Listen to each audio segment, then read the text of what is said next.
आखिर बिजली की रफ्तार से गिरते रुपए पर प्रधानमंत्री ने क्या देश की जनता से झूठ बोला? क्या प्रधानमंत्री कोई ऐसा सच छुपा रहे हैं देश की जनता से जो देश की जनता को हर हाल पता होना चाहिए?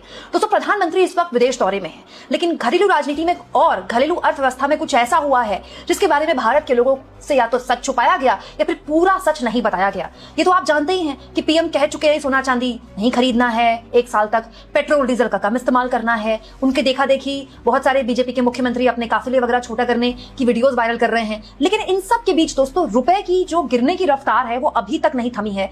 इस वक्त जिस वक्त मैं वीडियो रिकॉर्ड कर रही हूं, रुपया अपने सबसे निचले स्तर पर पहुंच गया है। 96.27 हो सकता है जिस वक्त आप ये वीडियो देख रहे हो रुपया और गिर गया हो, क्योंकि ये जो रुपए गिरने की रफ्तार है ना, ये बहुत ही ज्यादा है। ये देखिए 96.11 से 96.15 होता है, फिर 17 होता है, फिर 23 होता है, फिर 27 होता है, फिर 32 होता है। मतलब रुपया ऐसे गिर रहा है जैसे इतनी बड़ी गिरावट रुपए में अमूमन नहीं होती है। और तो और दोस्तों, रुपया अब एशिया की वर्स्ट परफॉर्मिंग करेंसी में भी आ चुका है। लेकिन इस बीच रुपए को लेकर एक ऐसी जानकारी मेरे पास है जो एक शक जाहिर करती है दोस्तों। शक ये कि क्या ये सरकार रुपए को लेकर कुछ बड़ा है जो देश की जनता से छुपा रही है। दोस्तों, आज के इंडियन एक्सप्रेस में ये खबर छपी है। पहले पन्ने की ये खबर आंख खोलने वाली है, क्योंकि इस खबर के मुताबिक ये बताया जा रहा है कि दरअसल रुपए की ये जो रफ्तार है ना, ये और गिर गई होती और बुरी तरह रुपया टूट गया होता। ये तो आरबीआई ने इसको संभाल रखा और इसके लिए आरबीआई अच्छा खासा विदेशी करेंसी यूज कर रही है। बकायदा इस खबर में बताया गया है दोस्तों। मतलब रुपया जो यहां भी थमा हुआ है ना, वो इसलिए थमा हुआ है कि आरबीआई ने उसको रोक रखा है। दोस्तों, इस खबर में साफ तौर पर लिखा है कि counter effects of artificial stabilization of the rupee that can preceded the slide that began in 2025। ये जो स्टेबलाइजेशन हुआ था रुपया का, इसको रोकने के लिए जो स्टेबलाइजेशन किया गया था, ये 2025 में किया गया था। दोस्तों, यहां पर लिखा है the rupee is down 5.2% against the dollar since the war began in late February. मतलब फरवरी के बाद से ही रुपया करीब 5.2% गिर चुका है। दरअसल सरकार इसको कैसे भी करके 100 से पहले रोकना चाहती है, 100 नहीं रखना चाहती। क्यों? क्योंकि हमारे देश में रुपए के गर्त में जाने को, रुपए के गिरने को लेकर जब मुख्यमंत्री के तौर पर नरेंद्र मोदी गुजरात में थे, तब से उसको एक मुद्दा बनाते थे। हमारे देश में रुपए का गिरना एक बहुत बड़ी मतलब पॉलिटिकल मुद्दा है। सरकार चाहती है कि कैसे भी करके इसको 100 से पहले रोक दिया जाए, क्योंकि अगर 100 टच कर गया तो फिर ये आगे और गिरेगा और दूसरा ये पॉलिटिकली सरकार के लिए एक बहुत बड़ी मुसीबत बन जाएगा। देखिए, इस खबर में लिखा है it's like a past ghost are haunting us. मतलब पूर्व में जो भूत थे वो हमें फिर से डरा रहे हैं। एक बड़े अधिकारी इंडियन एक्सप्रेस को बता रहे हैं ये सब। If you see the level of years 2023 and 24, the rupee did not depreciated much and forex was burn to keep it stable. यही अधिकारी सरकार के अंदर ये बता रहे हैं कि अगर आप 2023 और 24 में देखें ना, तो रुपया इतना नहीं गिरा। ये वजह इसीलिए क्योंकि इसके लिए बहुत बड़े लेवल पर फॉरेक्स रिजर्व जला दिए गए। मतलब इनडायरेक्टली ये बात बोली जा रही है कि दरअसल 2023 और 2024 में जो रुपए को एक स्थिर रखा गया, वो इसलिए नहीं स्थिर रखा गया कि भारत की अर्थव्यवस्था कोई बहुत बम कर रही थी। उसको स्थिर रखने के लिए बहुत सारी विदेशी करेंसी फूकी गई। दरअसल दोस्तों, आरबीआई का ये काम है कि जब भी रुपया बहुत गिरता है तो उसके लिए खूब सारी विदेशी करेंसी वो खर्च करता है, अपना फॉरेक्स रिजर्व निकालता है ताकि कैसे भी करके रुपए को गिरने से रोका जाए।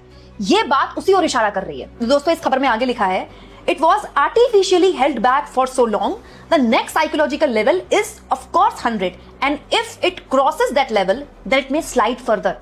अब तक 100 तक आने के लिए रुपए को रोका गया था, लेकिन अब जो है अगर 100 पार कर लिया रुपए ने तो ये और गिरेगा। ये कौन कह रहा है? इंडियन एक्सप्रेस को एक बड़ा सरकारी अधिकारी कह रहा है। दोस्तों, ये जो सरकार द्वारा बोला जा रहा है कि सोना मत खरीदिए, पेट्रोल डीजल मत खरीदिए, इसकी वजह क्या है? क्योंकि सोना इंपोर्ट करने के लिए, पेट्रोल डीजल इंपोर्ट करने के लिए हमको विदेशी करेंसी खर्च करनी पड़ती है, मतलब डॉलर खर्च करना पड़ता है।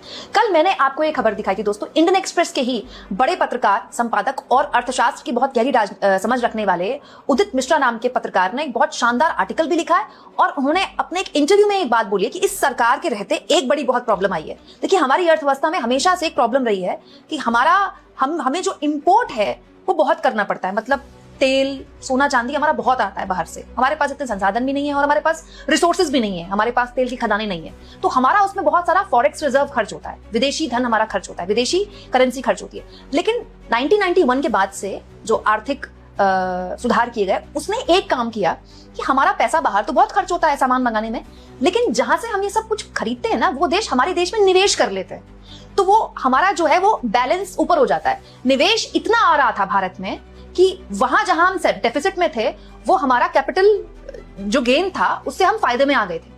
लेकिन उदित मिश्रा ने आगे अपनी वीडियो में बताया, जो कि मैंने आपको कल सब कुछ बताया इस वीडियो में, प्रॉब्लम ये आ गई है 2-3 सालों से कि विदेशी निवेश आना बंद हो गया है।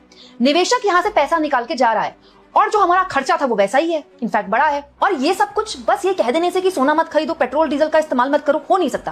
दोस्तों, कोई सड़कों पर पेट्रोल डीजल से नहाता नहीं है। कोई आदमी स्कूटी या अपने बाइक या गाड़ी से अगर जा रहा है तो अपने काम से जा रहा है, क्योंकि फालतू फूकने के लिए कोई नहीं जा रहा है। और हमारे देश में जहां 80 करोड़ लोग मुफ्त राशन पर पड़ते हैं ना, सोना कोई शौक के लिए नहीं खरीदता है। किसी के घर में शादी है तो वो सोना खरीदेगा अपनी लड़की के लिए, सिंपल नॉर्मल सोना। और हमारे देश में रुपए की जो हालत है उसकी वजह से सोना खरीदा भी जाता है कि भाई रुपया गिरे तो गिरे, कम से कम सोना तो हमको बचा लेगा। ऐसे हालात में अब बड़ा सवाल ये खड़ा हो गया है कि ये जो रुपए की गिरती कीमत है, इसके लिए जो बोला जा रहा है, इसके लिए वॉर सिचुएशन जिम्मेदार है, युद्ध जिम्मेदार है। क्या वाकई ये पूरा सच है? क्योंकि इंडियन एक्सप्रेस का तो ये खबर बताती है कि अभी तक जो रुपया रुका हुआ था गिरने से, वो इसलिए रुका हुआ था क्योंकि अच्छा खासा फॉरेक्स उसके लिए खर्च किया जा रहा था। और अब सरकार इस बात पर डरी हुई है, पॉलिसी मेकर इस बात पर डरे हुए हैं कि अगर ये 100 टच कर गया फिर तो ये और गिरेगा। और अब दोस्तों, ऐसे हालात में क्या ये बस कह देना कि युद्ध हुआ इसीलिए हम इन हालातों में पहुंचे? क्योंकि दोस्तों, बात यहां पर केवल रुपए की नहीं है। रुपया तो गिर ही रहा है, लेकिन अगर आप मेरे चैनल में ही जनवरी से देखेंगे, जो कि बार बार मैं बताती हूँ, शेयर मार्केट लगातार गिर रहा है। वो एक इंडिकेशन दे रहा है, शेयर मार्केट से विदेशी निवेशक भाग रहा है, भगदड़ मची है। और ये पिछले कई महीनों से हो रहा है। इस बारे में कोई ध्यान नहीं देता। होता क्या है, शेयर मार्केट आसमान छूता है तो बहुत बड़ी बड़ी बातें बोली जाती है। 2024 के लोकसभा चुनाव के प्रचार के दौरान मोदी ने खुद ये कहा था कि देखिएगा 2024 के नतीजे आने के बाद